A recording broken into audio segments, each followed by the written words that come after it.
Welcome back to another Answering Member Questions video. So a few weeks back, if you recall, I went through a retirement calculator and I basically demonstrated that anybody out there, if you make good investment decisions and you're a diligent saver, pretty much anybody, no matter what you do for a living, can actually retire a millionaire. So I recently had a follow-up question to that where a member was wondering if I could tweak the numbers a little bit and make it more specific to their investment situation. So first of all, let's go through that question and then I'll get to the retirement calculator.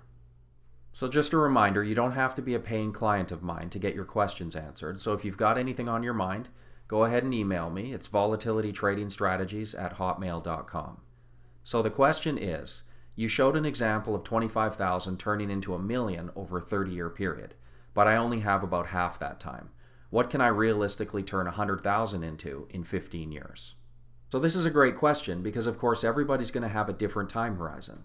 Now I don't consider myself particularly young, but I'm in my early 40s, which does mean that I have about 30 years to handle my retirement fund. But the question becomes, and it's a valid question, what do you do if you don't have that much time? Well, first and foremost, here's what you don't want to do. You don't want to get yourself into that mindset where you're trying to chase or make up for lost ground. That's definitely a recipe for disaster. It leads people to take on excessive risk, leads people to over-allocate into certain strategies that they may feel might make up for the fact that they don't have a 30-year time horizon. But as I've said many times, losses are more costly to a fund than gains are beneficial. And any distance that you feel you're behind right now in your long-term goals, believe me, you're going to feel a whole lot further behind if you take a big loss along the way. So from this point forward, of course, you definitely need to be trading as safe as possible. But I'm not one of those people that believes that based on your age, you should be trading some type of radically different portfolio. It's more or less all the same for everybody in every age group.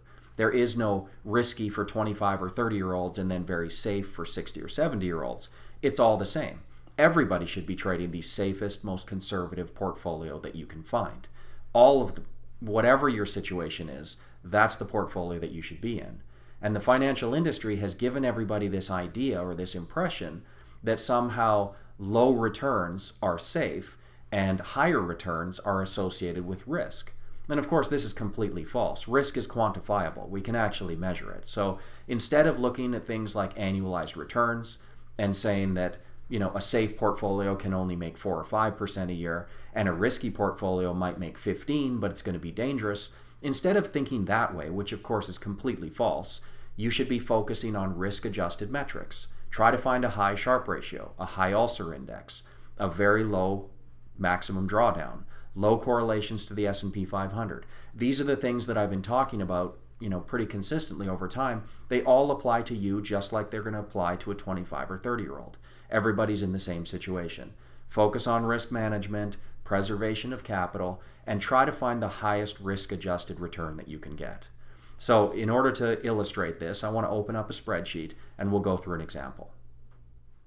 So for those of you who missed my last video, I will put up a link, but I'm just going to go through it again really quickly just so everybody's caught up here.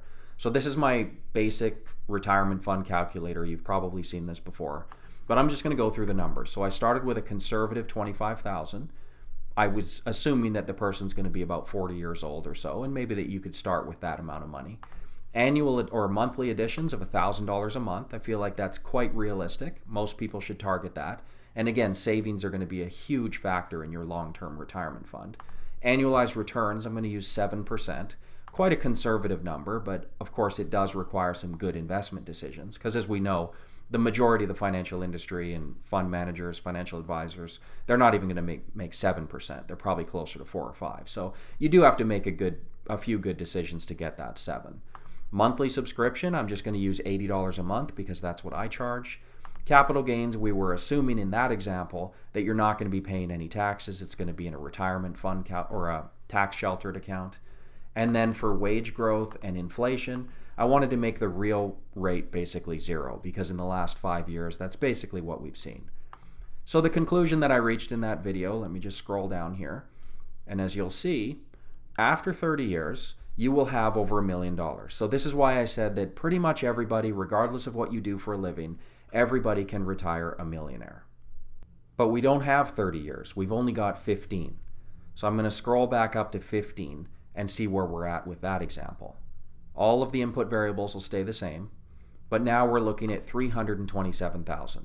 Now, to give a little bit further backstory here, the client did mention that he owns his house outright, and there is a little bit of pension money coming. Maybe not a huge pension, but there is a little bit of a pension there. So overall, what I would say is, if you've got your house paid for, and you've got a little bit of pension money, and you have a $327,000 retirement fund, you're probably going to be just fine. You know, obviously we're not talking about yachts in the south of France here, but you're going to be okay. But the question is, if you want to be more than okay, what can you do to change some of those input variables to get you where you want to be? But I have to make a few adjustments here to make it specific to the client. So remember, we're starting with $100,000, not $25,000, and that's going to help quite a bit. But they did mention that they're going to be paying capital gains taxes. Apparently the money's not in a tax sheltered account. So I don't know the income brackets or the tax situation in your country, but I think just for this example, we'll go ahead and use 25%. I think that's probably a little bit high for a lot of people, but it's a good number. In fact, we could probably just use 30. Let's just be really conservative. So we're sitting at an account value of $386,000. But let's try to get to a number that puts a little bit bigger smile on your face, because I know what you're thinking. It's probably not enough. It's not what you had in mind. So again, first and foremost, you do not want to be chasing excessive risk. Okay, you don't want to be just going straight to this annualized return box and cranking up the numbers. What I would suggest is, first of all, you want to focus on the things that you yourself can control. And the biggest input variable, the most important one here, is the annual addition. And you can control that yourself. So instead of adding $1,000 per month, what I would suggest is, if possible, try to bump that up to about $1,500. Now, of course, if you're married, retirement funds are shared between the household, so this does include your spouse's income. If between two people, or a single person, if you're single and watching this, try to bump that up to $1,500. It's going to make a pretty significant difference. So now we're up over $500,000, and it's kind of getting towards a number where I think you can breathe a little bit of a sigh of relief that you are going to be okay in your retirement, as long as you make some good decisions now. But we can do better than this. So now we're going to try to bump up the annualized return a little bit. 7% is better than the majority of the financial industry, but there is that top 5 or 10 percentile that will actually be able to help you out. I'd like to think that I'm one of them, but let's go ahead and use an example from my own website, because that's where the subscription fee is coming from. The Total Portfolio Solution was at 29, but in the original example, I cut the S&P 500 about half. I was only using 7% instead of the 13.9. So of course, for consistency and being conservative, I'm going to do the same thing here. And again, I'm going to be even more conservative. I'm not going to put 15. If we did that, you'd be at the 869, which is a great retirement fund now. But I'm going to go ahead and even be more consistent and say 12. If you get a 12% rate of return, and you save $1,500 a month between you and your spouse, if you are married, you're going to be just fine. That's actually a lot of money, $712,000. Of course, this is inflation adjusted, wage growth adjusted. So that's what you're going to end up with. And you're going to do that by paying 30% in taxes. So if you can reduce your tax rate a little bit, that would also be fairly helpful. But $712,000, you've got your house paid off, got a little bit of pension money coming. You know, it's not actually as dire a situation as you originally thought. But I know you want to be a millionaire. I mean, who doesn't? So let's see if we can get to that number, if it's at all realistic to get you there. So again, we're going to focus on what you can control yourself. We're going to bump your savings up to $2,000, and we're going to take the annualized return up to 15%. Now we're going to see that you are actually over $1 million. So the question becomes, is this at all realistic? Are these input variables something that you can realistically achieve? Well, you've already got this one. The monthly addition, this is a big number. I mean, $2,000 a month for savings, but again, that's between you and your spouse. But $2,000, you may have to make some sacrifices to get to there. A rate of return of 15%, is that realistic? For most people, of course, no, and I've been saying that a lot. But, you know, my fund, I hope that in the future I will be able to demonstrate that, yes, it is possible. Now, of course, markets evolve over time, and we will have to adapt with them. So the current fund right now has 3 strategies.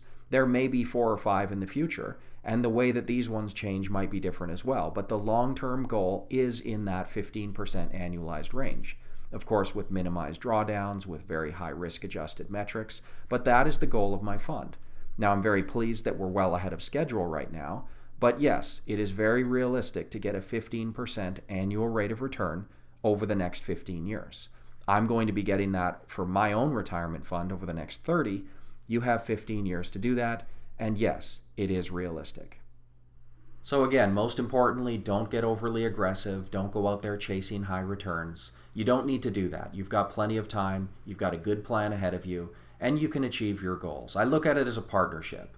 You have to do your part. You have to save, live frugally if possible, but you definitely need to get that savings rate up. And I'll do my part, which is get you that 15% a year over your investing lifetime. So if we do this together, who knows? You can definitely be comfortable, but we may even get you to that million mark. So thank you very much for the great question. Hopefully everybody else enjoyed listening in to the answer. Again, if you've got questions of your own, go ahead and email me, and if it's something that other people want to listen in on, I'll make a YouTube video for that as well. So thank you for watching, and I'll see you next time.